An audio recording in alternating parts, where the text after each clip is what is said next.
Hello, everyone. It's Paul at the library. Apologies for that delay. Naturally, as soon as I go live, my touchpad freezes up, so I had to run and get a mouse. But thank you for tuning in today. Today is the third installment in our ongoing Coming Home series, which is presented by Kimberly Lew, who is the Vice Chair of the SWAP Coalition to Prevent and End Homelessness. And in this series, Kimberly Lew discusses the topic of homelessness and helping those in need in Arkansas. And she's been leading a very insightful conversation. So if this is your first time watching, check out those two previous installments. And she has a very special guest today, Elmer Beard, who I'm going to let her introduce more formally. So thank you, Kimberly. Thank you, Paul, and thank you to the Garland County Library for so generously sponsoring our opportunity to speak to you. I'm Kimberly, and this is Mr. Elmer Beard. We are currently wearing masks because we understand that COVID safety starts first with not spreading the disease, and masks are a very good way of reducing the spread. He and I are both fully vaccinated and boosted, so we have an agreement that we feel comfortable being around each other without our masks on. And we'll do that now. And then we won't have to speak nearly as loudly to get our point across. I can put my glasses back on. That's right. So Mr. Beard is, as you may or may not know, our community octogriot. That's correct. Silent T. Yes. Poet, historian, activist, educator, civic leader, and community elder. And having lived so long in the Hot Springs community, I thought it would be useful for all of us to have a more longitudinal view of the factors that contribute to homelessness or the experience of homelessness in our community. And Mr. Beard has generously agreed to spend some time with me this afternoon. So welcome. Thank you. Thank you. I appreciate the opportunity. I'm glad to be here. So you and I have had a couple of conversations previous to this one.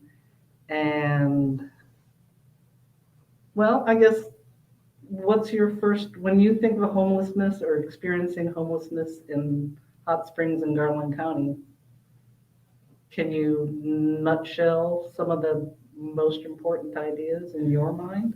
Well, yes, it's not necessarily people who are using the city streets of Hot Springs as their address. It can be people who won't stay at the same place, whose address never remains the same for a long at a time, and attending public schools and going from one place to another, depending on their income or their ability to get support. Many times that these people are not listed as homeless, and just because they don't walk in the street with a bag on their back, but you have figures that show that homelessness is pretty broad in our area, and it's something that we should not continue to overlook and try to help those that we can. So in speaking about the population that we do not see in the stereotypical pushing around a shopping cart or carrying a bag and walking on the street. So tell me a little bit more about this other aspect of the population that you're used to seeing. Or one aspect of the population that I'm used to seeing is that students come to school. They may live with one parent or two parents in a car, and in doing so, there's no address for this particular car, and they're changing clothes, and in the past they were able to get water from the public water fountains, and they don't want it to be known, and they take a lot of pride in themselves and hoping that the address that they use to get into the school year is the correct one, but that is not the case of them. And because they take so much pride in it, they don't tell the whole truth about where they live or with whom they live, and sometimes they can shift back and forth to grandparents, and that is a problem that counselors and social workers in our school district, and as well as in our community, as well as our church, need to look into and give some aid to. But it does exist. So you taught in the local schools? I taught in the local schools here, I believe it was 10 years, 6 years at Langston, 2 years at Hot Springs High, and 2 years at Jones School before I left the business of education, went into insurance business, and then went back into teaching. So I have experience from elected officials position and on the field of insurance business, which put me in the community to learn some things that otherwise I wouldn't have had the opportunity to learn. I had some cooperation from some people when I was an elected official trying to eliminate homelessness, in particular Mrs. Robbins, the principal at Jones School where I was working, when she knew that I was trying to get water in my district on the east side of town, other than the well water that was being drunk and the water that was being carried from the fountains downtown. She allowed me to leave school, not early, but when school was out, and we were allowed to stay about 30 minutes after school, and I've got some courage about that.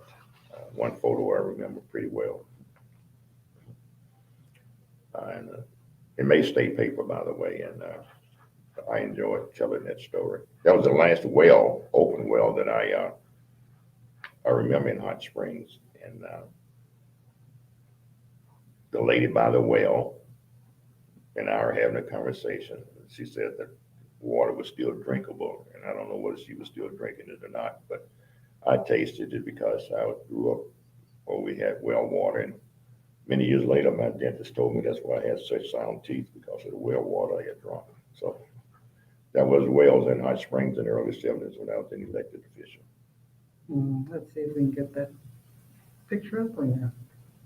Working on it. This was on the east side of town off of Chattanooga Street, this picture that we're trying to find. And I tried to find that late in recent years when I was doing one of my publications. The photo was taken in 1971 or 72. I was much younger and teaching 5th grade at Jones School. And Mrs. Robbins appreciated. I had to get support over the years from people who were supporting what I was trying to do, because I taught school. I wasn't in the public at all time, often at that time then, and it was a challenge. So the success I had is not something I can fully take credit for. But Eliminate homelessness. But that also points to the idea of community building and coalition making. Right. It's that any single person in our community cannot solve this problem. But if we can work together and find goals or issues that we can align ourselves with, then our individual strength comes together to make something bigger. That is correct. So what keeps us from being able to do that effectively in our community? As a teacher and as having been a political leader, you probably tried to do that a lot. Just maybe today, I still live in my neighborhood. I live near Langston. That's where I came and went to work when I came to Hot Springs. And for 57, 58 years, I've been in single-digit walking minutes from Langston.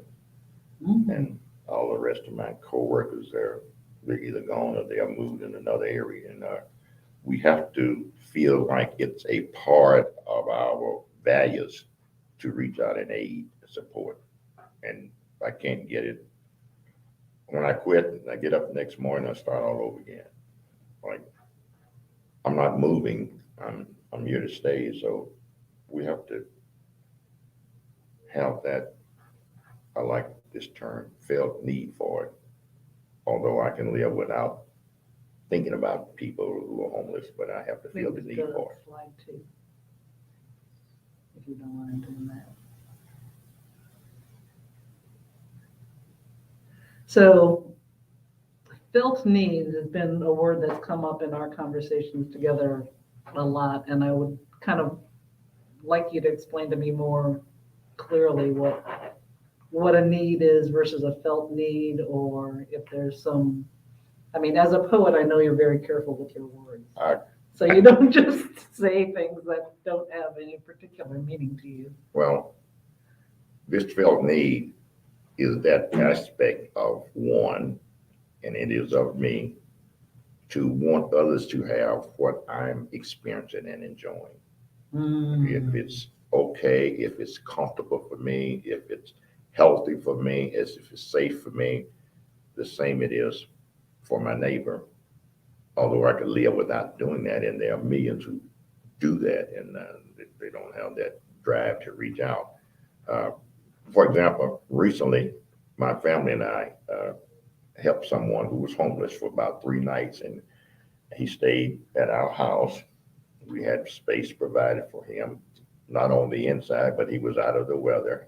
We had a fan there, and we had an outlet for heat, and he felt comfortable there. And I think we provided him food, and he left the place very, very neat. And I had never done that before, and anybody can't do that. They don't feel that safe and comfortable. But these kind of things can help out for 2 or 3 days. Now that person had gone away and called me back and shown appreciation for that. We have to care beyond ourselves when you think about felt need. It's got to come from the inside.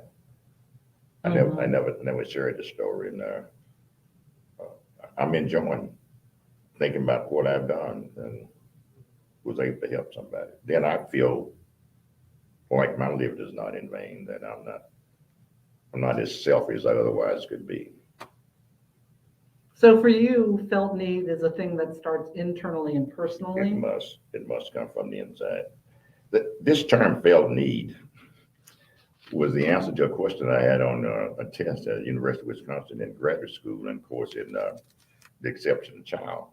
And the professor said from day one, if you don't use the term felt need when we talk about special education, then there won't be any A student, because without a felt need, we don't have a need for people with hearing problems, seeing problems, or mobility, and all of this led into the need for special education in the state of Arkansas. So we have to look upon homeless people as we did when we didn't have special education in our public schools. There had to be a felt need for it to become a part of the curriculum. We got to have a felt need for people who are homeless, people who don't have that balance that they ought to have with number of children in a house and number of children in the same bedroom. The felt need has got to be there, or they'll just be left piled up on each other. And we got to sense it. It's got to go beyond our own feelings, and we have to feel what others' needs are. So a felt need is not always necessarily a good feeling. No, it's not. Okay. It causes one to have an empathy for others. We have to think of somebody else as being in the same position, or ourselves as being in the same position that they are in when they are lacking what we have. And all of this is related to homelessness.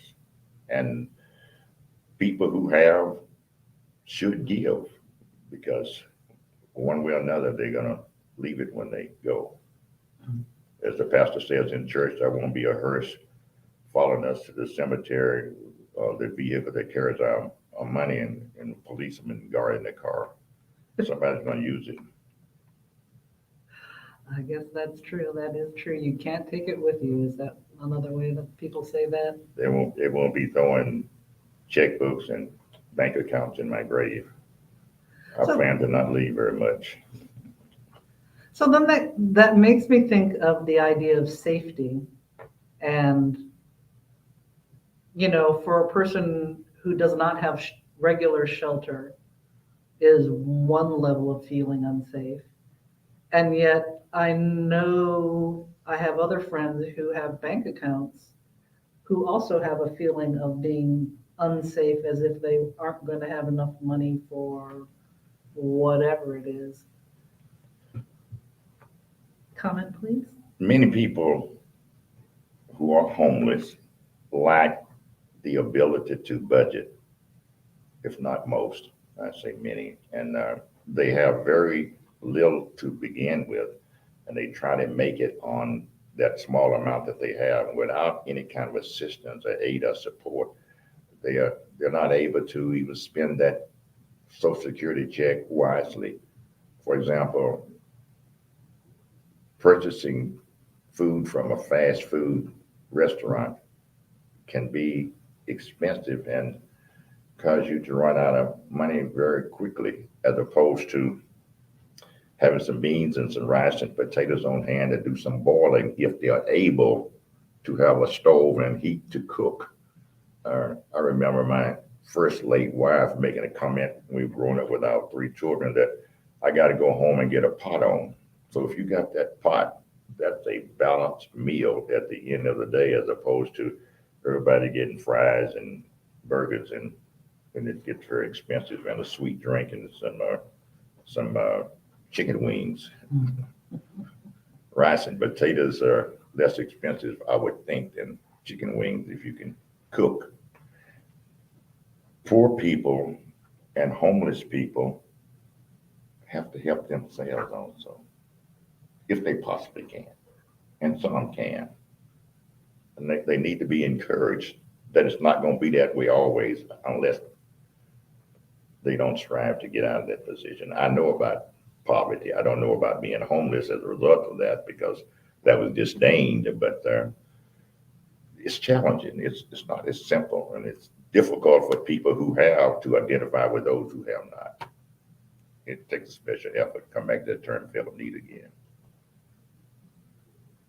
So I can't help but to take this conversation to, for me, the next obvious step, since you have an NAACP shirt on with us today, and the idea of resources and inequality, and then, straight to the center of it, racism. It will always be there. It's there now. And some of my reading and study that I continually do point out that there are those who have been taught racism in the midst of poverty and homelessness. One of the great writers of the time, I'm not quoting her book here because I don't have it right in front of me, I had it when we shared this before, pointed out that she was homeless, and she and her mother, and I believe a sibling, lived in a car. One day they were on their way to school, leaving that car.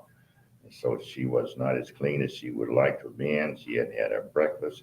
She saw some food available. She picked the food up to eat. And her mother said, "Don't eat that. A black person may have thrown it down there." And it was just food. So if a white had thrown it down and it had the same germs on it, maybe it wouldn't have been as dirty, according to the mother. This is the society we live in. These are the kind of things we have to admit that still exist. And if that's not racist in hunger and in homelessness, somewhere I've missed something along the way. This is in writing. Was that this book, The Nice Racism book? That is correct. Thank you for your support and for being widely read as you are. Well, no, you gave me that list. So slide number 12, when Mr. Beard and I had a conversation the other day, he brought in some books which I think are an interesting reading list for Nice Racism by Robin DiAngelo. That's right. Nice Racism. How Progressive White People Perpetuate Racial Harm. And they do it unintentionally, unaware that they don't have the felt need for that change that they need to be honest about there. So she talks about it by her own dear mother. She didn't have to share that, but I would like to touch the hem of her garment one day for her honesty. That was a great point that she made. And as long as we're on this slide, do you want to tell anything else about these other 2 books we have? The book in the middle, in the center, when hell froze over, is by the governor of Virginia in the 90s. When he was running for governor, he was told that he would not win in the state of Virginia until hell froze over. So he decided to be a little different. He didn't invite in Jesse Jackson. He talked about the state of Virginia being a great state, even when it had slaves. It was a great slave state because the slave masters there were not as evil and cruel as they were in the other states. And he got support from the system. And on one particular occasion, he was campaigning, and some person invited him to come see him. This governor's black, by the way, and he went to see him, and the Confederate flag was flying above him. And he kept looking out his left eye at the flag, and that person who had $1,000 for him said, "Well, you keep looking at that flag for? You don't know what it means to me." He said, "Do you want this $1,000?" He was able to get the $1,000 and to keep going, but he was a smart man, becoming the governor of Virginia during a time when that wasn't expected to do so. Now, this other book, Police Brutality, is an interesting book, and I would like to know that other policemen, other than the former chief of police in the city of Hot Springs, would read it, because it brings out the truth about police brutality in the United States. That's now printed, it's now in ink. There's no question about whether it existed in the past, and we trust that it's been reduced now, and that there too is a connection or relationship between police brutality, homelessness, and poverty, racism in America. And my lectures and narratives about this kind of thing is endless. Well, we do have a lot of time. If there's some other things that you would like to say. Well, in terms of, well, police brutality or general policing issues that feel in the news as if it happens in other places, but when a community is examining its policing, I mean, what do we really need to look at? We need to look at what our present chief of police is trying to do. And what he is trying to do is a model for other police departments in the United States of America. And he has shared that with me. He's training and trying to get policemen to understand the entire community that they work in, because they don't normally live in it, and that makes it different. If you can understand the culprit, you can understand the behavior, you can understand the language, and it would help you on the field of policing. One of the major factors in policing in the community, if we can get people that look like the people that they're policing on the force, we could reduce racism that way, and that racism related to homelessness, and it's related to many other things in that community that we have deficiencies in. And in Hot Springs, I'm proud to say that there are special efforts being made for us to do that. We have a police department that is growing, and many of our officers come here from other places. They lack experience of being around Black officers and Black communities, and as they gain that experience, they fit in much better. I'm hopeful in that particular area. Our former chief of police was a lifelong member of the NAACP in Hot Springs, the first in the history of Hot Springs, and I am confident in saying that he was the only chief of police in the state of Arkansas where there was a majority of whites and minority of Blacks where he was a life member. We have a great community. That was the former chief of police, I may make. So someone had suggested to me that police walking a beat or a street or a block in the community that they patrol would be useful in developing more human-to-human relationships. That has always been the case. My experience has taught me over the years that one of the successful chiefs of police, I don't remember if this was Detroit or Philadelphia, had his phone number published, and people would call him at all times. They identified with him. He walked the street. He went to church with him. He went to the laundromat with him. He saw them at all times. He looked up on him as a friend. And our present police department right now is trying to get policemen to be able to stop at a vacant lot, guys out playing basketball, or any place where white people are gathered, and identify with them. Again, because if they don't live near them, they don't have the same values many times. They mean in the office that the people are in the community that they're policing. That would help our relationship. And again, I see that related to poverty and homelessness, and all of this is together. As we pointed out in the beginning, it's not a simple matter that can be solved in a few minutes, a few days, or with an hour on the screen here. It's ongoing. Felt need comes back again. So you also So let's talk about your political career, or I don't know if it's a political career or you felt like you needed to help the community and you thought being in government would be helpful.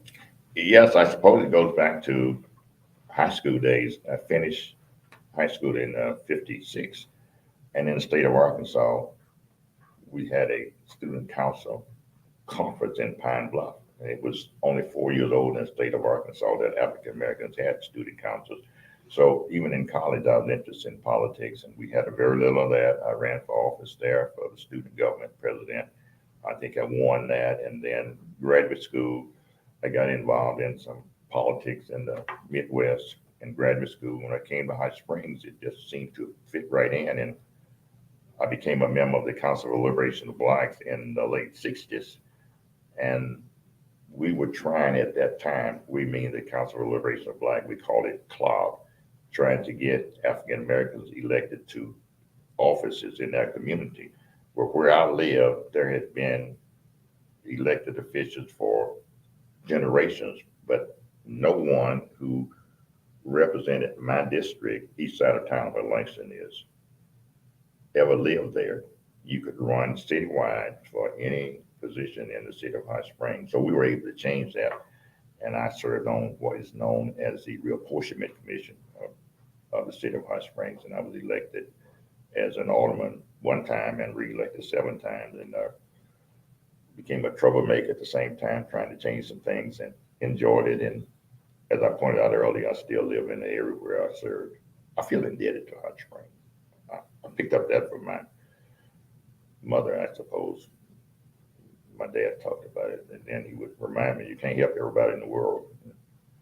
My wife also reminded me of that, but I still want to get those I can nearby. I share that desire of wanting to help one and wanting to help them all, or us all, because for me, I mean, we're all connected. If you are suffering, or he is suffering, or she or they are suffering, then I'm connected. I suffer too on a way that's either tangible or intangible. And so, yeah. So that goes to also you as an educator. I began teaching because I came here as a teacher, and I had been to graduate school before I came, and many teachers hadn't been to graduate school when they started teaching. I didn't ever want to teach without going to graduate school. So after I came, I'd been to graduate school, University of Missouri, a couple of summers after I had been to University of Wisconsin.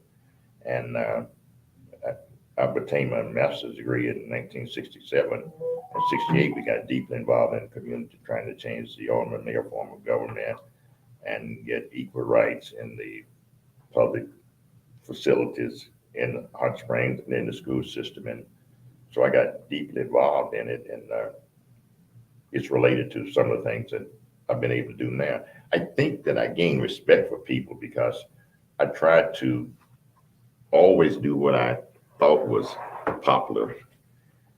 In the book of poetry that I wrote, I think actually it began probably in the 60s, when I just wanted to use common sense and good judgment and let reason roll about trying to make the change, because I knew enough about the system that it wasn't going to be converted with Brown versus the Board of Education in 1954. I knew that wasn't going to change the world. My dad told me it wasn't. I would have liked to have seen that happen, but that didn't happen, and we're still struggling with it. So I'm still trying to use my reasonableness and articulation in the effort to communicate with people and admit your faults and your shortcomings. I was telling someone just as I was coming in the library that when I came in today, I was going to make a statement that I had never made. I have selected truth that I'm sharing with you right now. I'm not telling them all. I'm not going to tell them all. No, we can't do that. People who hold public office, who have held public office, they didn't ever tell all of the truth about everything, and they still are not doing it. So I'll fit in to make the measurable kind of progress that I would like to make, rather than to let all of the truth come out and defeat my purpose of elaborating. So that brings us to slide 5 for me. You'll like this one. I think I picked up some of this from my father also. He said, boy, don't tell it all. You know, if it's true, don't tell it all. You know, the preacher shouldn't tell it all from the pulpit, maybe in a conference, but So don't share it all. why is that? Your audience is usually a group of people who is uncomfortable with all of the truth. Everybody hasn't read as deeply and widely as the two of us, maybe.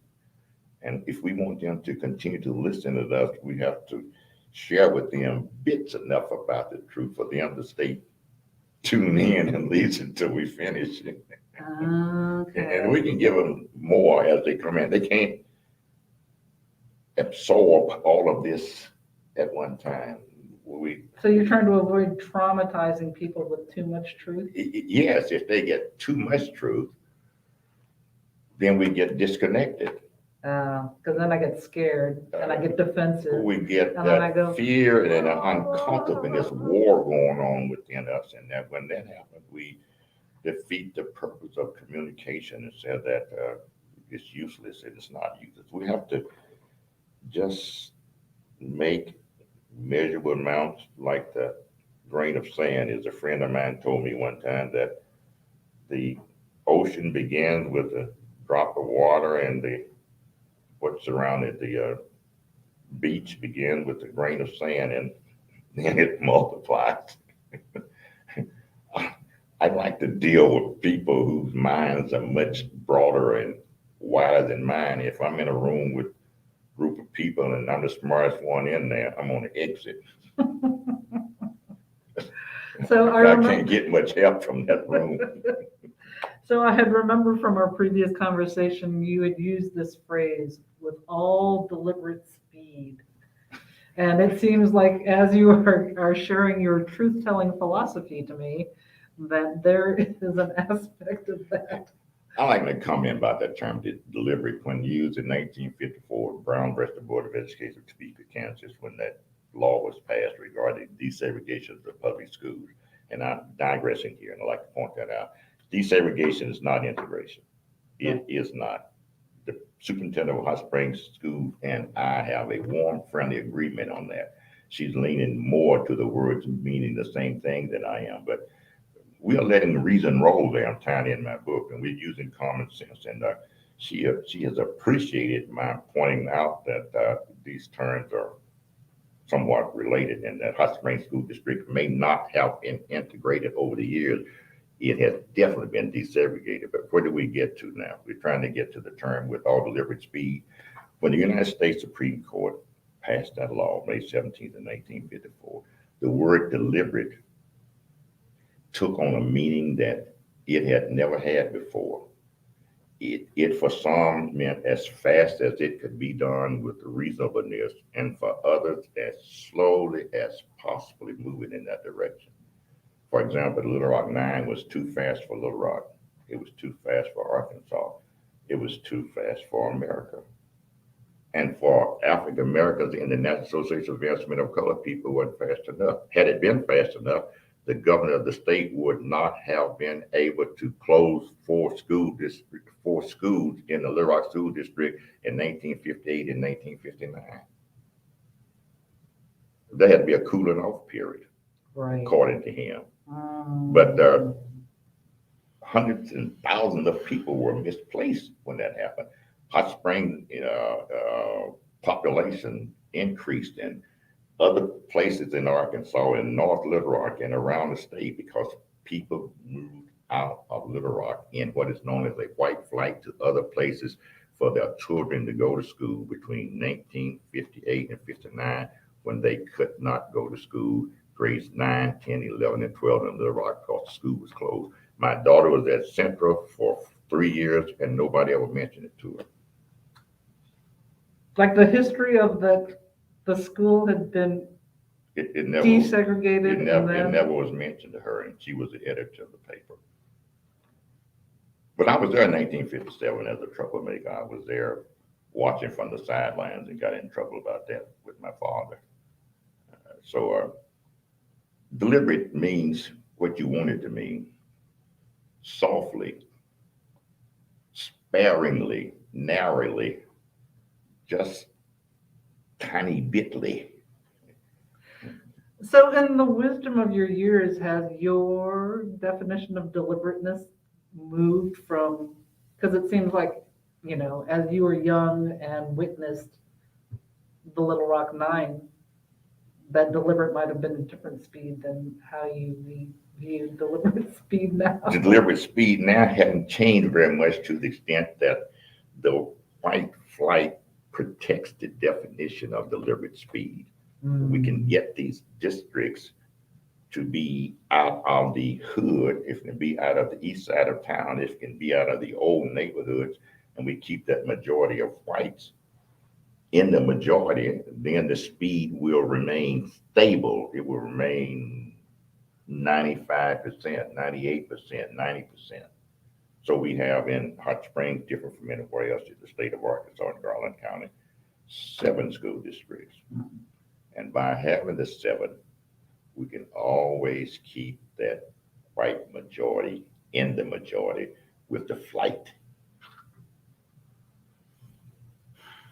So there we are. So then that becomes kind of a power, unequal distribution of resources. That is correct. Equity issue? That is correct. That leads back to the inability for needed housing and relationship to people being unhoused or homelessness. When we leave the city and leave the vacant houses, and African Americans have done it too. Mm-hmm. There's a black flight. When you leave that place and it goes down for 1 year, 2 years, 4 years, 8 years, 10 years, and then later, and I've seen this as an elected official, they come back and wonder why the house can't pass the inspection and the utilities have been off for 10 years. And it becomes a wasteful site and a wasteful piece of property in the block. Going back to this homelessness, someone could have been using it all along, but for whatever reason, that didn't happen. And these brothers and sisters have flown away, and I know in one particular case where the mother gave it to the children, and the children's left with the responsibility of keeping it up, and I'm very, very proud of them. They're holding on to the property that was in 3 blocks of Langston School, and more of that needs to be done. And there are other vacant properties on the east side of town that could have been granted to the community at some point for someone to use to decrease this homelessness. It's better to have a piece of property that you're always fixing up than to not have a piece at all. Right, right. And I've watched it over the years. I kind of sleep with this because I'm concerned, and I wanted to mention in the midst of all of this should not be something that Octavio Elmer Beard only is talking about, because there is a justice of the peace 3 blocks from Langston School in my neighborhood.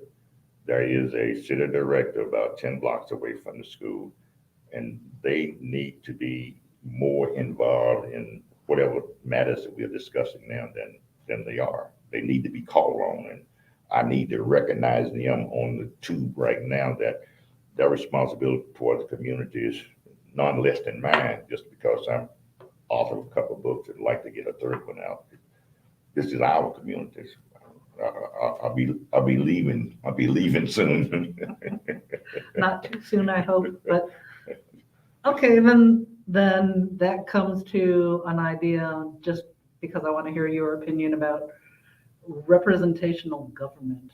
I mean, I feel in general a huge issue with, for me as a non-white female, a lack of representation in my government.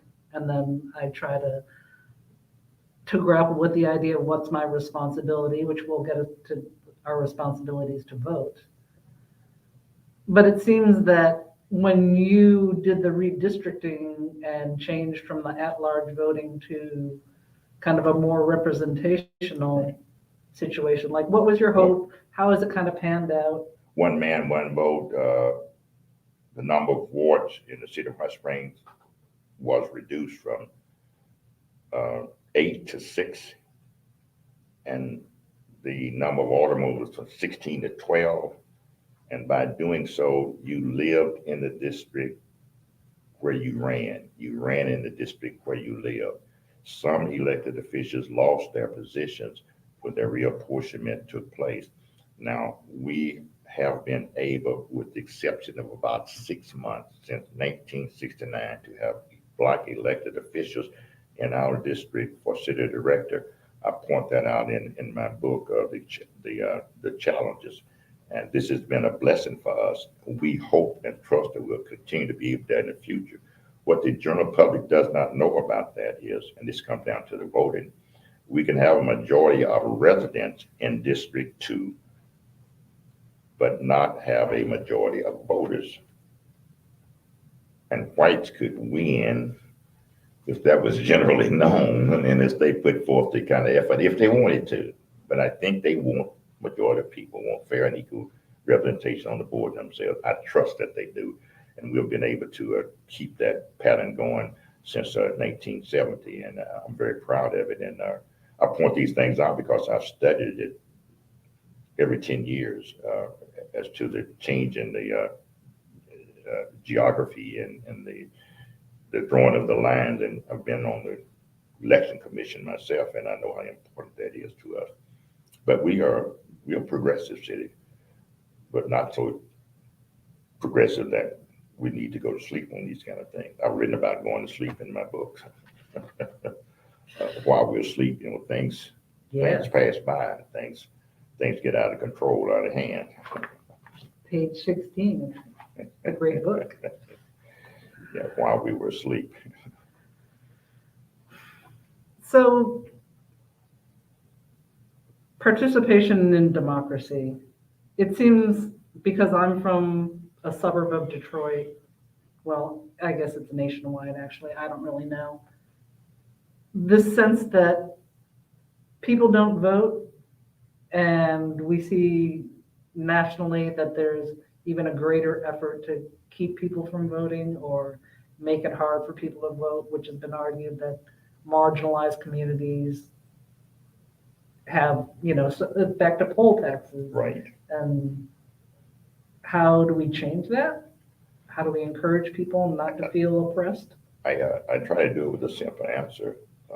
Dr. King's daughter, the one that's still living now, pointed out that we have to still demonstrate in a modern way, whichever way that is, if it's in the street with peaceful demonstration, if it's in writing, or if it's in our selective buying power to make this impression on the ones in position to determine how to prevent this voter suppression in the United States of America. That's in so many different places. And then we have to have that own felt need among ourselves to never give up on registering people to vote, to check to see if people are really voted and are registered to vote. Because after 3 years, I know from the elected commission, you're purged. You have to register again. And in the state of Arkansas, and I won't be able to call this person's name due to my lack of memory at this point, there's a person in charge of an organization that's saying, speak loud or say it loud or let's get loud about it. And the purpose of that is that we have too many people who 17. do not want to let it be known that they didn't vote the last time, they didn't vote the time before that, and that they don't care or it's not important to them anymore. Say it loud, Arkansas, or get loud, Arkansas. I just love it. There's a grant available for that, and this person has been able to get it. And we don't want to be at the bottom of this in America. No. We've come too far. So we don't want to be whispering, but I don't think it's going to do any good. So you can go if you want to. I'll go if I can get that before the polls close. Well, you can get off from work and go. We need to get loud about voting in the state of Arkansas. For example, I get emotional about this. When someone tells me that I don't vote or I'm not excited about voting, I want to say to them, never let me hear you complain about the pothole in the street or that the lights being out in your block or not the garbage not being picked up in your neighborhood by not enough blacks on this board or commission or employed here or there if you're not voting. Because your voice is your representative in the government, and you must be involved in it, or stay quiet and accept things that they are, and go on and buy your chicken wings and watch the next World Series and Super Bowl. Just stop complaining. My patience kind of grows sometimes and wear out. Well, and the interesting thing to me is the issues with voting for me now are kind of a twofold part, where I feel as if it's my civic duty as a citizen to vote. Thank you. But there's also like this mischievous aspect of me that says, if people are trying to suppress my vote, then I want to vote just purely out of an act of defiance because they're trying to make it hard for me. Then I want to double down and go, well, I'm just going to work harder to get that done, just to show y'all that you can't keep me quiet, I guess. Yeah. I think the most ridiculous thing that I've heard, and I want to say to anyone in Georgia or anywhere in America that says, I can't have a drink of water standing in line. It gets warm in November in the South for 2 hours. I can't go to the bathroom and come back and get my space. That's just too ridiculous. I think we're bigger than that. I think we're better than that. And those extremes are, for anywhere in America, is similar to the 1900s earlier. My dad was born in the 1800s, the 1920s and 30s and 40s, when he had to pay $1 for a poll tax. And I remember in the book I point out by in the state of Alabama, it was $1.50 a poll tax, and that was a salary for some people per day in the 30s and 40s. And if that wasn't suppression, if that wasn't limitation on your voting, then something that I'm missing. I was glad to hear in the 60s when I was in graduate school that teachers at Henderson State University was laughing about, I don't have to have a poll tax to get my check anymore. And they turned it into a joke. That's when the poll tax was being eliminated. But poll taxes was a way to keep certain people from voting, and those who could pay your poll tax control the way you voted. And I'm glad that day is gone. And if I hadn't preserved, by the way, in my book, there would be those who would know what I'm talking about now. I would have never seen a poll tax receipt. Yes, yes. And I like that it was Rosa Parks'. It was Rosa Parks, and it was $1.50 for her to vote. In Alabama, we paid $1. So number 11 is the cover of his book that we're referring to, which is this one. Oops. We'll have a slide of it too. So in that book, you tell the history of Black folk who have run for office in our community. Is that it? Yes. Actually, there was a Black running for office after Reconstruction, maybe in the 90s or 1890s. And as early as 1900, there was a Black who had been a state representative. And he ran for office in Hot Spring because at that time, the system for police judge was legal and ethical, and it was used by Hot Springs. Hot Springs appointed an African American as a police judge to decide when police was right or wrong in their behavior. That was his judgment over, and he was an African American in the early 1900s. But after the city outgrew the need for a police judge, there was no African American in public office between early 1900s and 1954, following Brown versus the Board of Education of Topeka, Kansas on May 17th. Then there was a person whose name was Fred Martin, lived, I believe, Untold, it was Grove Street, and a person whose name was Martin. His name is also in the book. His last name was Martin, and Fred's name was Martin, and both of them ran for the same office. Clifford Martin. I am thankful for your assistant and his card there that borrowed that from the library, the Historical Society. Clifford Martin was a justice peace, and he was a city alderman, and he had no idea that a Black would be running when he ran this time in 1954. An African American by the name of Fred Martin ran for the position. The whites confused the white Martin and the black Martin, and they elected a black Martin. And my typist, who happened to be white, pointed out that Mr. Beard, this was a Martin mix-up, because she was so sweet and so helpful. I didn't tell her this was a racial mix-up, and I used the term Martin mixed-up. It made her comfortable in feeling that, and I became comfortable with it too. This was just a Martin mix-up. Race didn't have anything to do with it. That's the way I've learned to live. I've learned to adjust and to mix in and be comfortable with other people when they don't know, because they don't mean any harm. Anyway, Fred won, and whites went to the courthouse the next morning to change their vote, and they were not able to do it. He lost for re-election. Then he ran for election, and he lost again. And I believe he lost a third time before the governor of Arkansas, who was for us, appointed him to a position of registering African Americans to vote at the University of Arkansas in Pine Bluff. So he had a desk there somewhere in the government on the University of Arkansas campus, where he gave him a job and created the need for him to exist, because of the stand that he had taken. And I don't believe in the term luck. It's not a scripture term.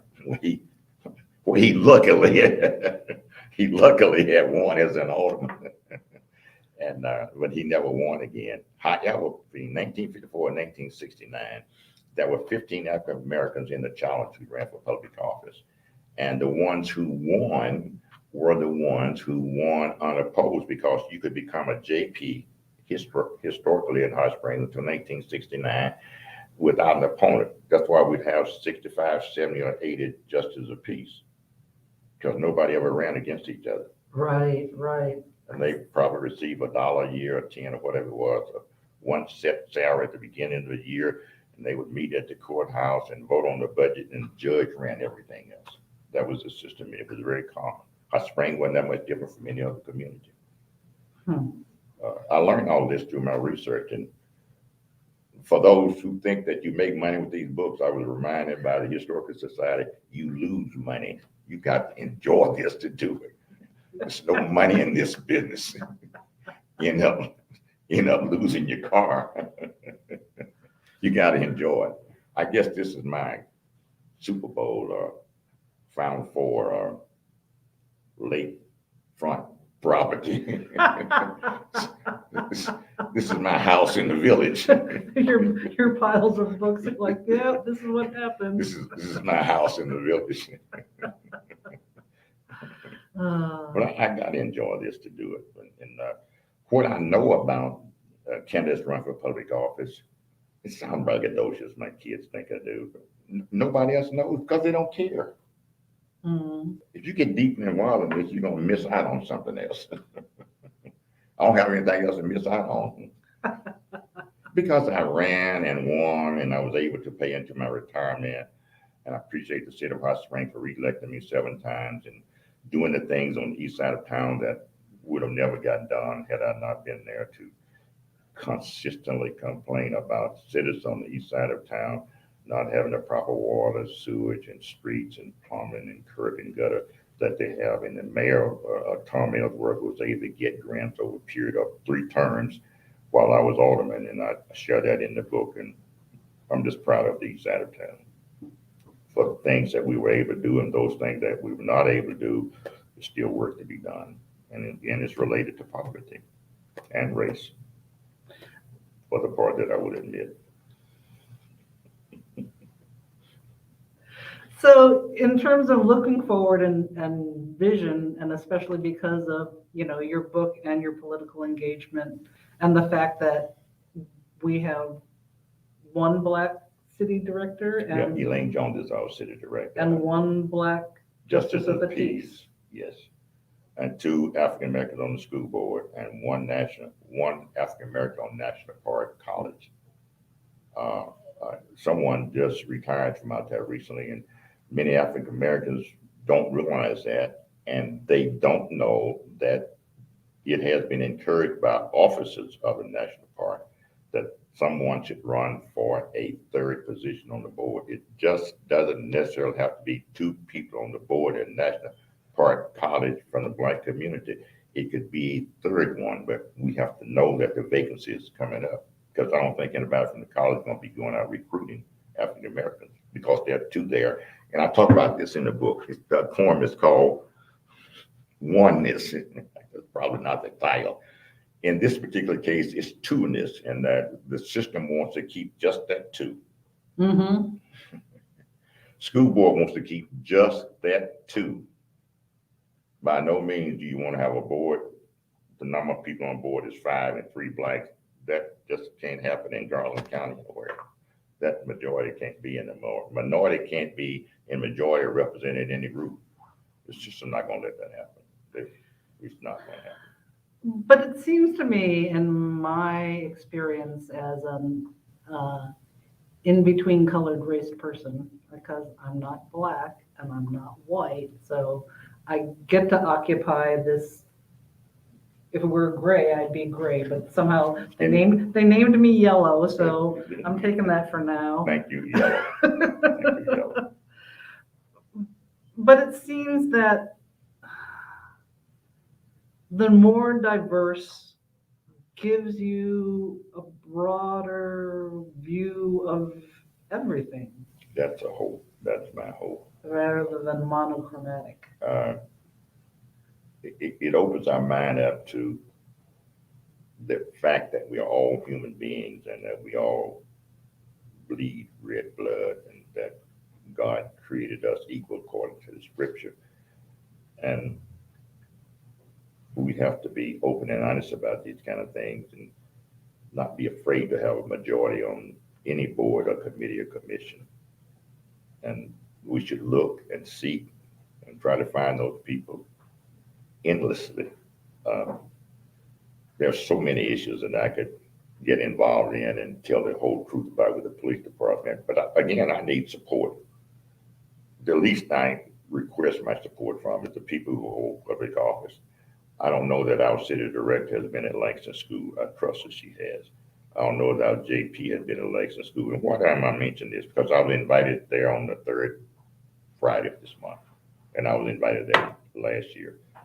There must be somebody else younger than I am, better looking than I am, own more than I have, who can say something about the community and show a relationship between the community and them when it comes to recognizing and honoring African Americans during Black History Month. Our library here is honoring Black History Month with all of the various books out in front. And the more we do that with local people, the more we are likely to appreciate local people in Hot Springs.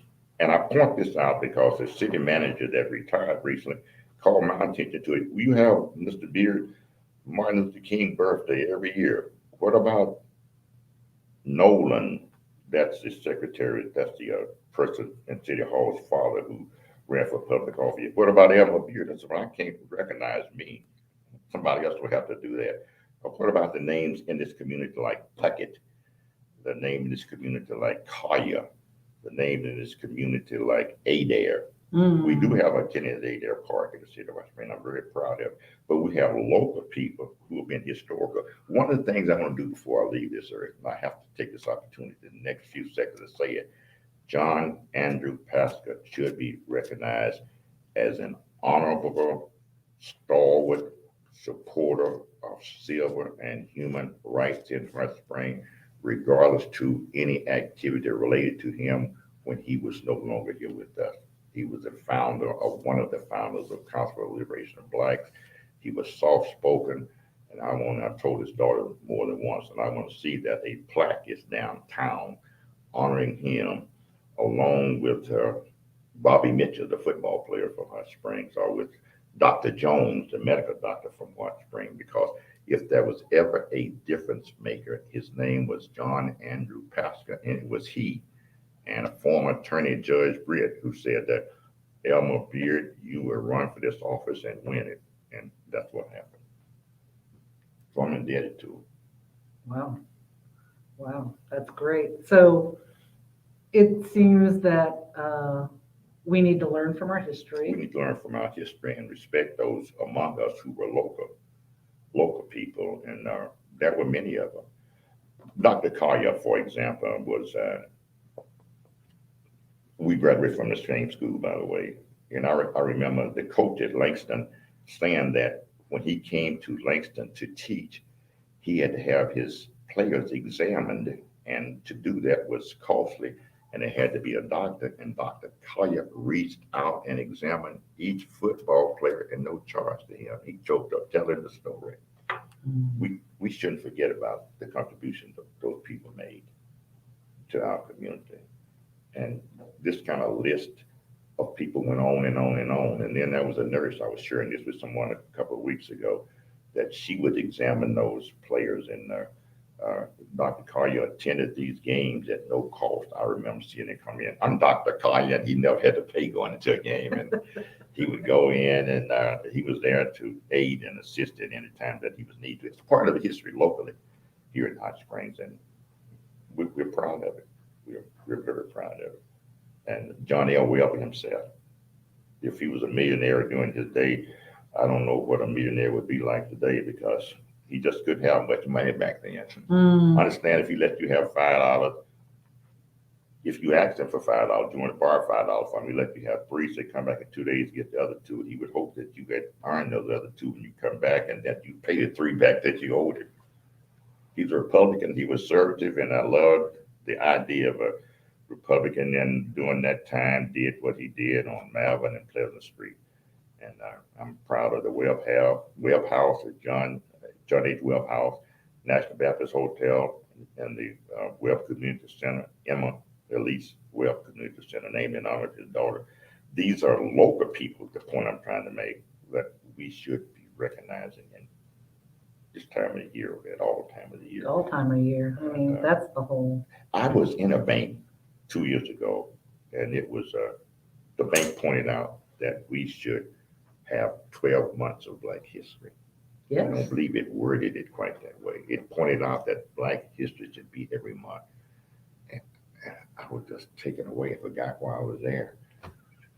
Whoa, the community, the banking system is catching up with me. I must have been right for decades ago. So what's the resistance to learning about Black history? I don't think there's such a resistance as such as it is the comfortability that it creates, or uncomfortability that it creates. I become very comfortable in talking about it. I can miss a meal. I can miss a drink of water, and I'm getting a little thirsty. What happened to your bottle of water? I'll pass until I finish. People want to be sure that the one on the right or the left is also comfortable when they talk about race and talk about Black history 12 months a year, and the role we've played since 1619 to, I believe the year was 1845, a total of quarter of a thousand years, 240 something years, or nearly 250 years of slavery. And the institution of slavery enriched us in America to become as rich and as wealthy and successful as we are. We need to admit that while we still can communicate with each other. Again, I'm very selective in how much truth I tell. I'm not going to tell it all. Well, right. Between the economic development that was contributed by your race, Blacks, and then by mine, because of my great-great-great-grandfather built the railroad, literally. I mean, he was among those who built railroads to make, they were at the Golden Spike ceremony in Utah. We should be credited for And it. that's just another one of those interesting things that is not as dominant in the historical discussion as it's under me somewhere here when I'm gonna have a drink. That's all right. But the truth will make us free. It will remind us of the freedom that we were born with if we would tell and share with each other. I'm just happy and thankful that I've reached a point in my life where I don't really have to lie to myself. I choose to, but I don't really have to. And the truth that I don't tell, I know that I'm going to have to get forgiveness for it, but I try to let reason roll. I want to lose my audience. Well, I have to say that between the two of these books, it's a really nice balance between kind of like a blueprint as to if you want to develop community action, or if you have an idea and you want to bring it to life, that the determination that a lot of these people I like that word. They definitely were determined when they ran for public displayed office. that is it a worthwhile thing. And then this is It's a revelation of my spirit. exactly, it's got truth like baked into the words, so that if you're open and sensitive, then yeah, the understory of your experience is so deeply rooted in all this. Having said that, I want to read just one because I know I'm labeled as biased, and I usually kind of agree with anyone that says that. And I have my own strengths and weaknesses. I wanted to read the first poem in the book. Is to my sisters, Black women, and the reason for that is because we have so much violence in our street that's uncalled for, and not enough African Americans are taking a stand talking about it. Prayer log I'm gonna pass up, but I like to read Battle of the Bullets.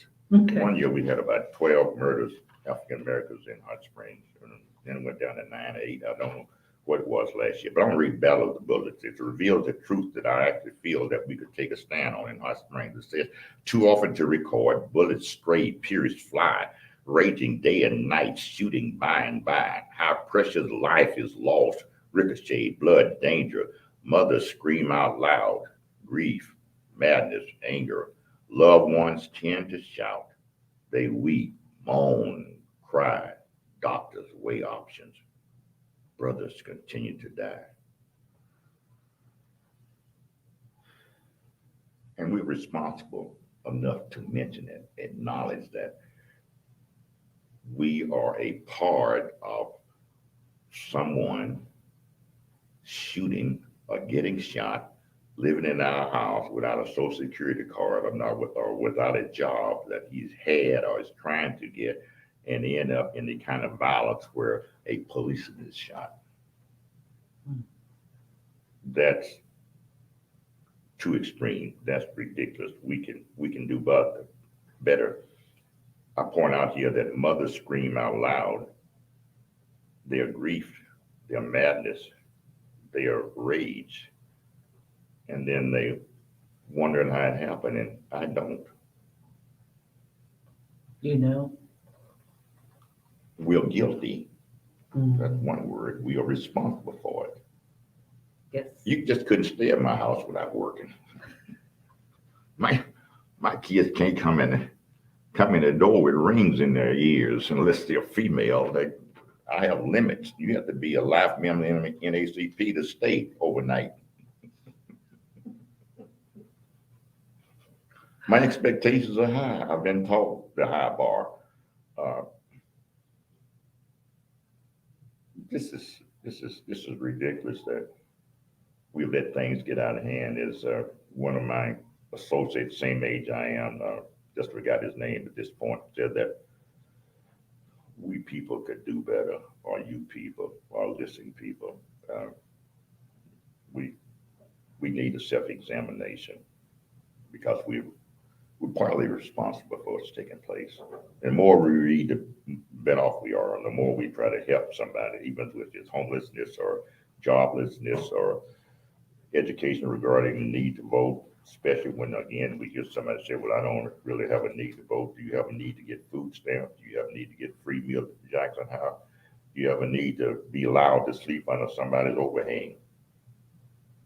We all have a right to be here, but we also have a right to do something for ourselves. And in doing that, we will help others. I've always said this in the scriptorial, the poor will be with us always. I didn't make this up. But again, I don't tell the whole truth, all of it, but they'll be with us always. Speaking about those deaths, and I ramble, my kids say that. We don't have an example of what happened in Minnesota with the Black person on the ground and a white knee on the black neck. We have 111 names of similar situations like this Can in you find America. that? A decade of watching black people die. I'll show you.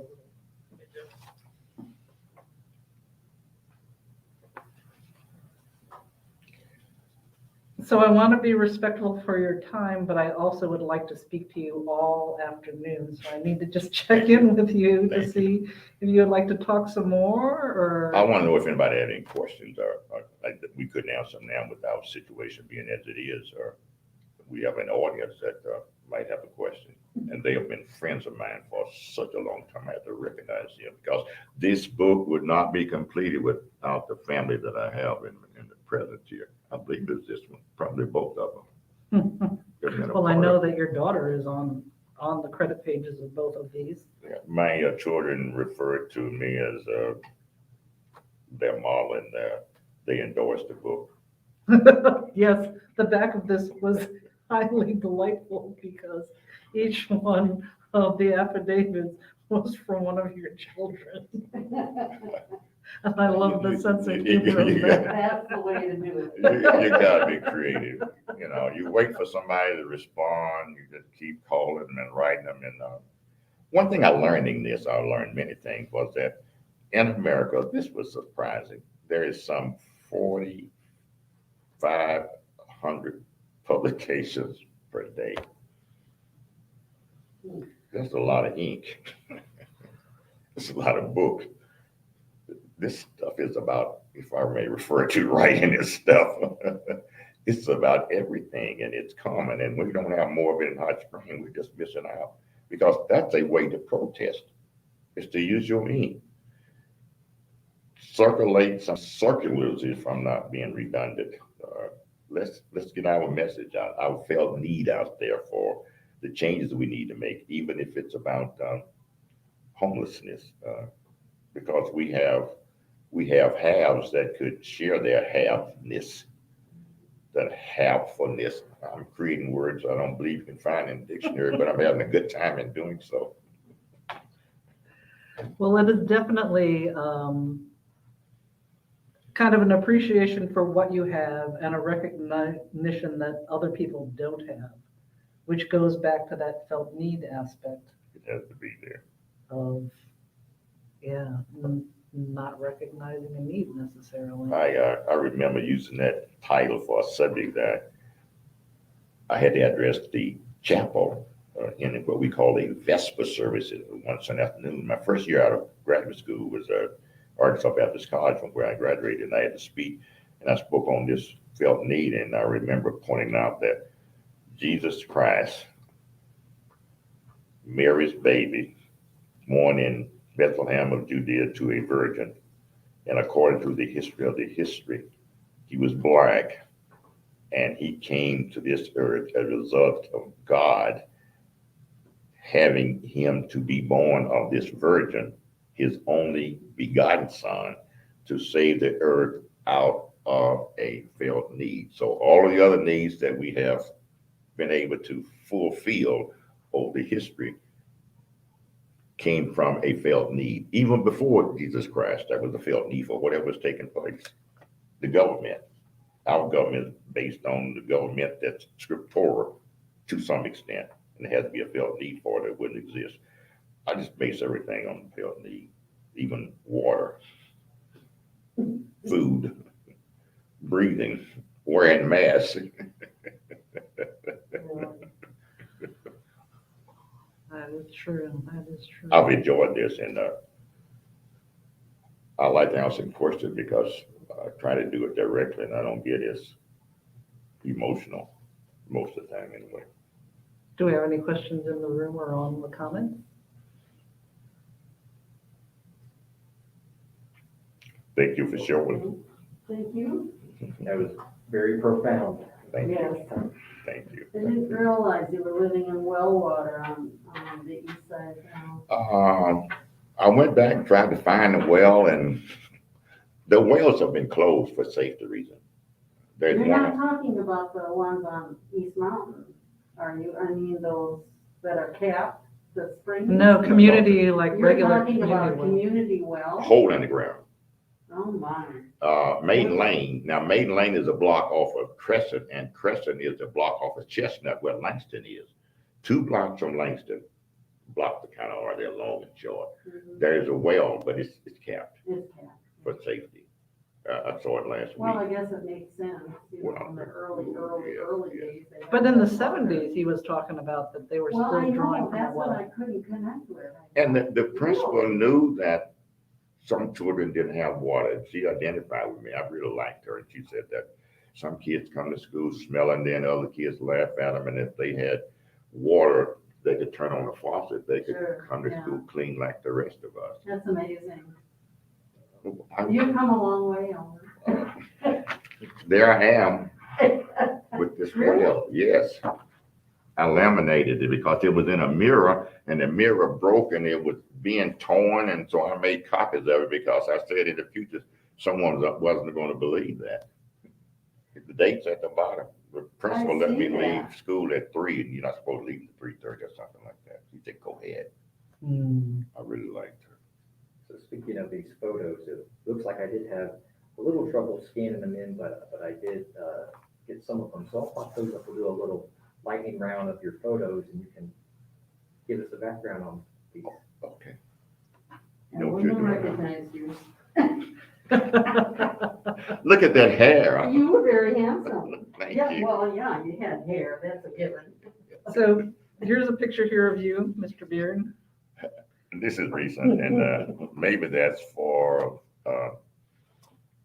preservation of me. My daughters want me to take pictures often as I get older. At one time, it was every 10 years, then went to 5, now it's every 1. And that's a picture of me recently in case it's needed. There's a picture of my family and me back in 1952. My sister was coming out of high school. My parents, my grandparents, my grandfather, and my sister and I. This is on the old farm place. Thank you for showing up. And that 39 Chevrolet is parked there. 39 Ford. Hmm. That was the family farm. I have swine here. I finished high school with, I think it was one hog, and she was a female hog, gilt sow, Wow. and we had piglets, and it got up to 26.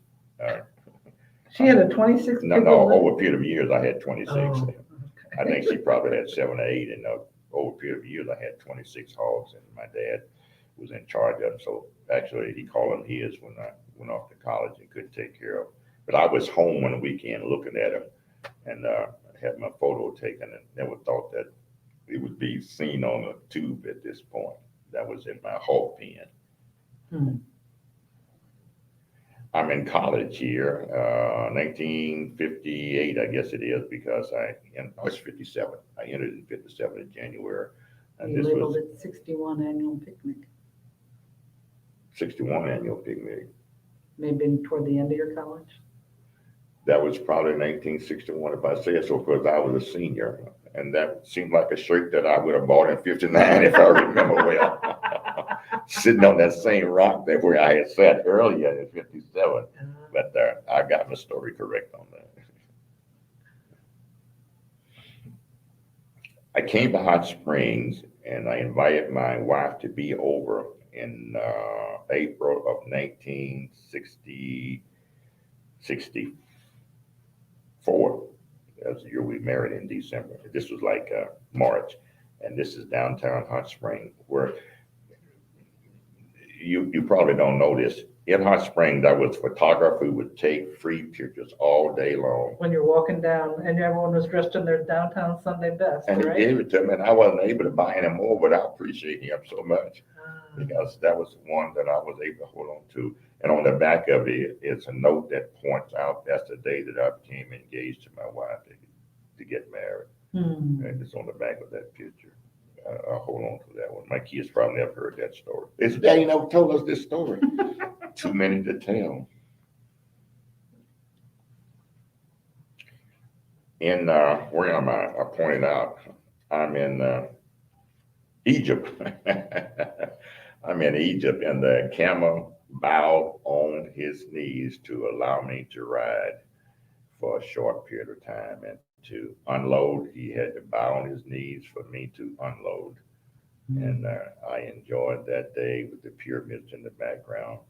Supposedly, and I do believe history, that they were built some 1,000 years by African Americans or by blacks in Egypt, in Africa, 1,000 years before Christ was born. That says something about our history and our ability to build physically over a period of centuries, and for it to be maintained by the strength and the structure and the engineering and architecture that was involved in it. This is in Africa about 4 years ago.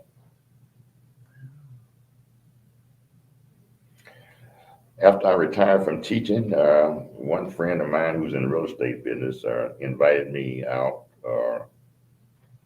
to the county above Fountain Lake, near Fountain Lake, to fish. And to my surprise, I was able to catch a cat. There I am trying to get him off the hook or rehook the line one. I enjoyed that.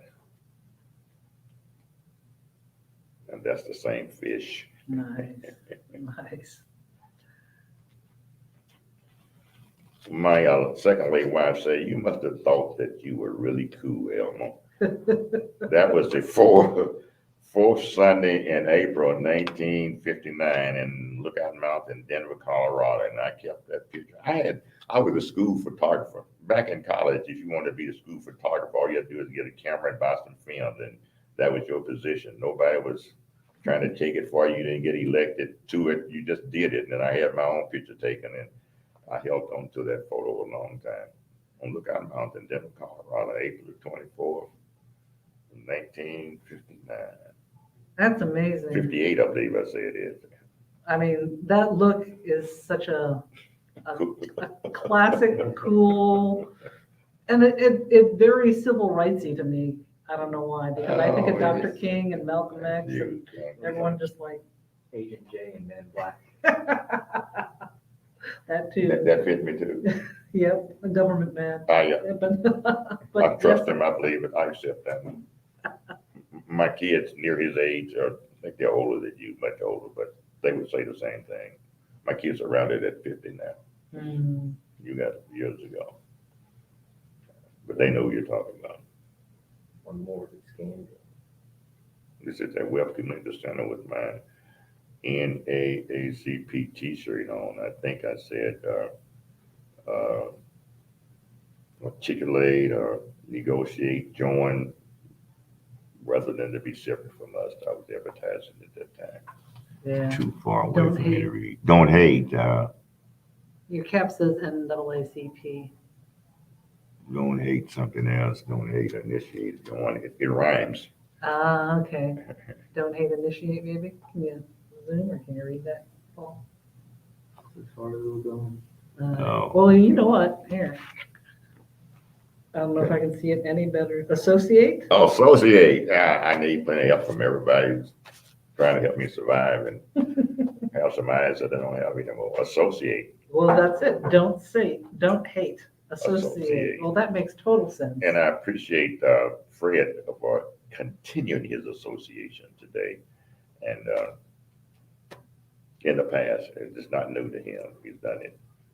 Which reminds me, the President of the United States and the Vice President of the United States are members of the NAACP. And according to my research, I don't even have to do it to know it, they're the first president and vice president to be members of the NAACP in its 113-year history.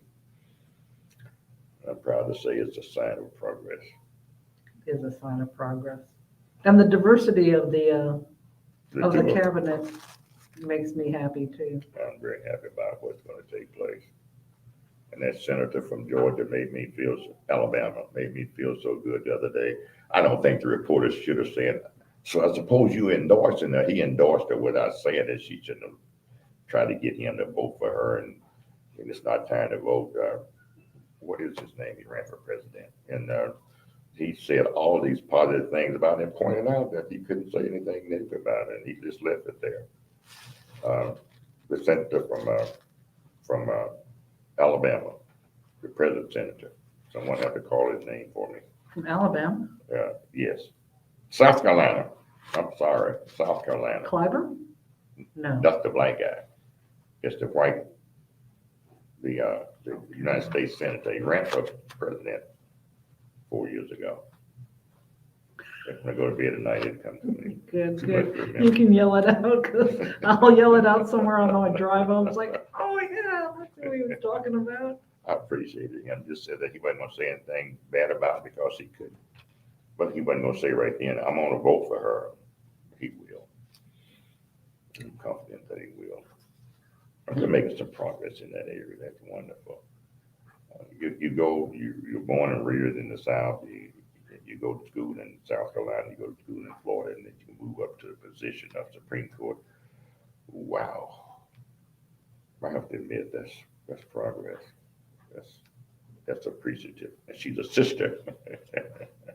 Yeah, the idea of And she having, didn't have to go to Yale or Harvard or Princeton or Columbia. She went down home. a black woman on the courts for me is very exciting. If that's what happens, I'd be pretty psyched to have more broad representation and interpretation of the Constitution, so it really is inclusive. I think that would help a lot. I believe it will. I can't give up. If I could think of that senator's name now, I'd be so happy. Clyburn is the black representative. Before his president and saying that he would do what he did, which was a gamble, and he won it. Let's see.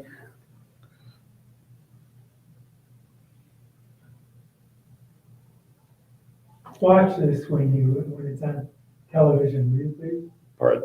Watch this when it's on television. I would do that. You're gonna Oh, Lindsey you're gonna Graham? see some Lindsey major, Graham, thank you. you're gonna see some major changes in your position. You're mellow. Since when? Well, since the last time you talked a great deal about being uncomfortable and causing people to become uncomfortable.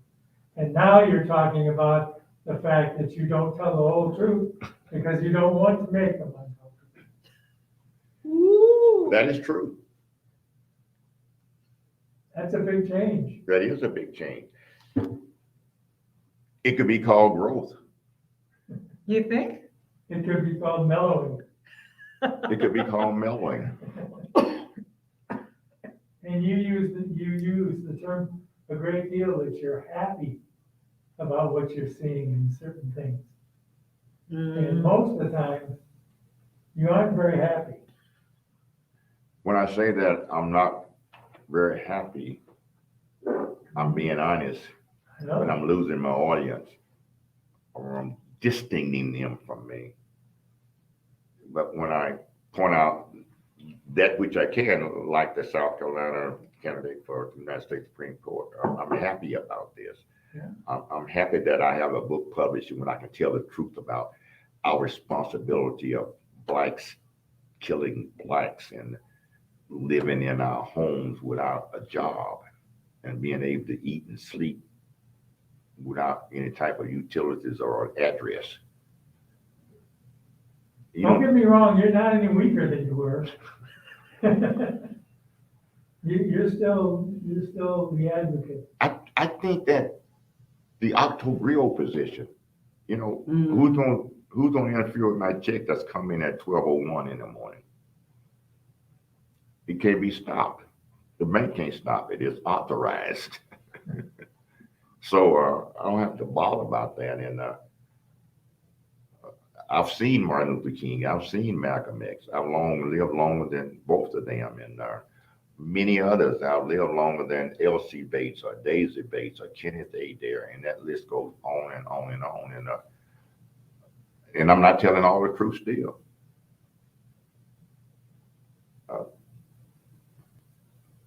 I want enough audience to But remain.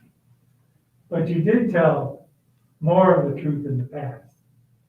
Then I'm telling now, than you're telling now. you would notice that. You would notice that. I think maybe in the past I didn't have the kind of audience that I want now. I don't want to defeat being heard. And yet I want to be heard. Yeah, It's a limitation to it, and it's related to my ability to reason. For example, there's a poem in here, and when I talk about we prejudice too. right. Mm. And someone 2 weeks ago thought that was #1 in the book. That person's from Michigan, by the way, Detroit, white female. But you've also maintained consistency. You know, when you made the comment about the fact that you recognize racism within your own self and accept the fact that you have a radical position on occasion. In my own household. Yeah. I'm visiting Little Rock 2 weeks ago, and my niece, I'm at her house, want to know why I'm watching Fox. I want to be open-minded. That's why I'm watching Fox. Mm. They're going to tell selected truth, just like MSNBC is going to tell selected truth. And I know that. That keeps me better informed than just listening to one. I've got to have at least 3 channels. And I know who's been protected and why they're protected. And I'm just glad I'm still here to Well, I'm glad I was here today. thank you. And your wife had never seen this. Well, they're tapped now. They're covered up. These wells are. One is on Walnut Street uptown in Hot Springs, next door to some property that we own. There's a bucket there. Yeah, let's hold this up because I'm not sure that we actually shared this when we were looking at, so, me and camera. So this is Mr. Elmer Beard in 1971. He was just recently elected as the alderman. Maybe the same year, year before. And then you were going out into the community and assessing the need and That's right. trying to improve the infrastructure. Water, streets, and infrastructure. We pavement. spent pavement. We spent 3 terms.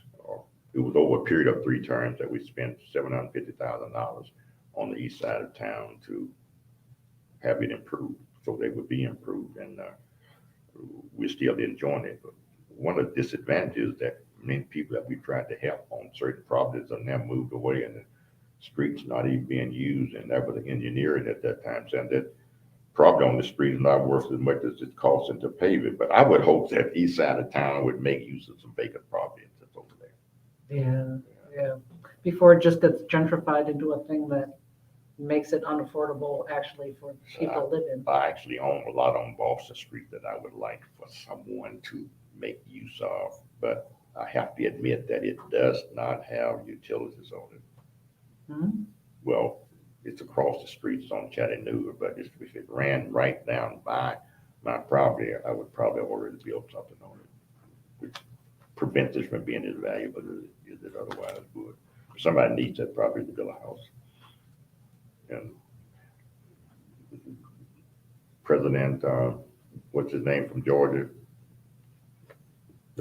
Jimmy Carter? Jimmy Carter would Habitat for Humanity. Habitat for Humanity, that he would like to drive a nail and help build some houses continuously.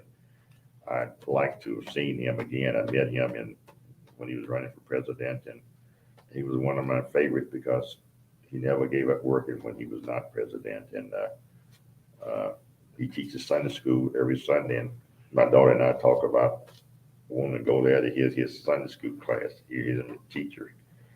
That's so unusual for a former president to be a Sunday school teacher and take pride in teaching Sunday school and building houses and supporting and soliciting funds to help people get houses and the right to vote and clean water throughout the world.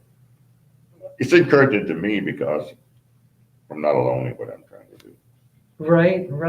No, I think that President Carter was able to do almost more after he got out of office. I'll make this one of my last statements, and it's helped me over the years.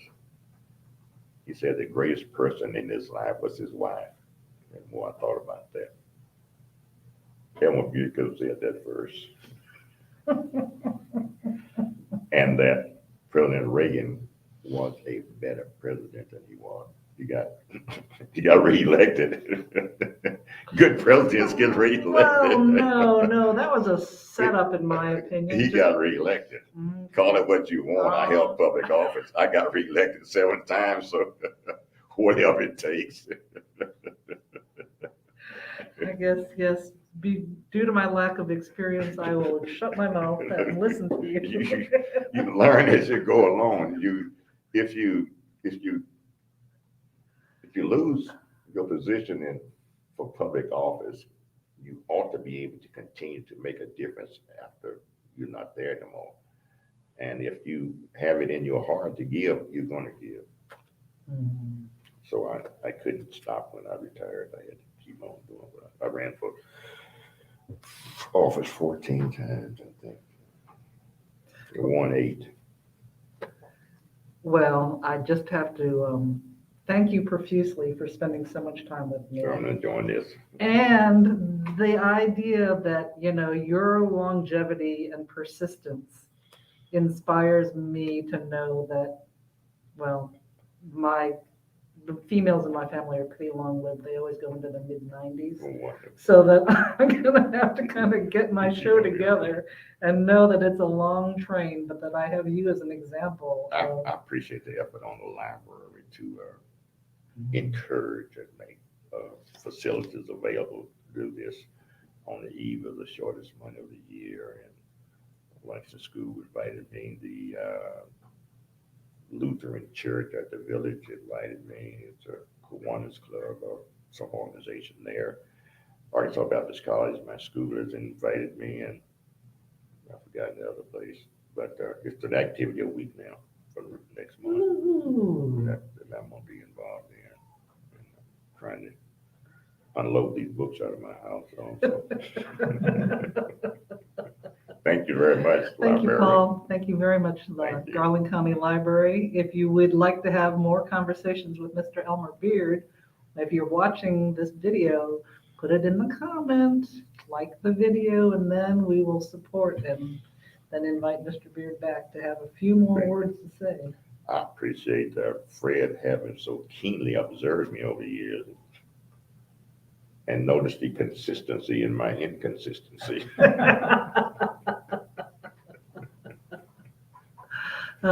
So to those of you who have lasted to the end, thank you so much for being here. This is Coming Home, conversations about our community and the experience of homelessness in Hot Springs and Garland County.